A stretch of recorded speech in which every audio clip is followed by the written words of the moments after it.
अयोध्यातील भीम जयंती घेऊन दीनदलितांचे तलवार होऊन गेले, अन्यायाविरुद्ध प्रहार होऊन गेले होते ते गरीबच, पण त्या जगाचे कोहिनूर होऊन गेले. जग खूप रडवीत होता त्यांना, पण त्या जगाला घडवून गेले. अरे यांना अजूनही कसं कळत नाही, वर्गाच्या बाहेर बसून सुद्धा भारताचे संविधान लिहून गेले. अशा हा मानव नाव त्यांचे डॉक्टर भीमराव आंबेडकर.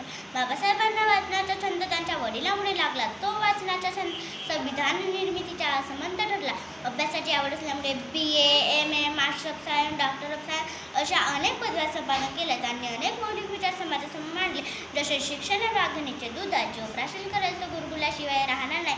शिका, संघटित व्हा, संघर्ष करा. तसेच तुमच्याकडे 2 नाणी असेल तर एक नाणी बाकीसाठी ठेवा आणि एक नाणी पुस्तकासाठी. सहवासापेक्षा पुस्तकाचा सहवास खूप आवडतो. जन्मभर जरी मनात अभ्यास करायचे ठेवले तर विद्यासागराच्या कडेने, गुढघाबराच्या ज्ञानेने फार तर जाता येईल. असे क्रांतिकारी विचार सर्वसामान्यांना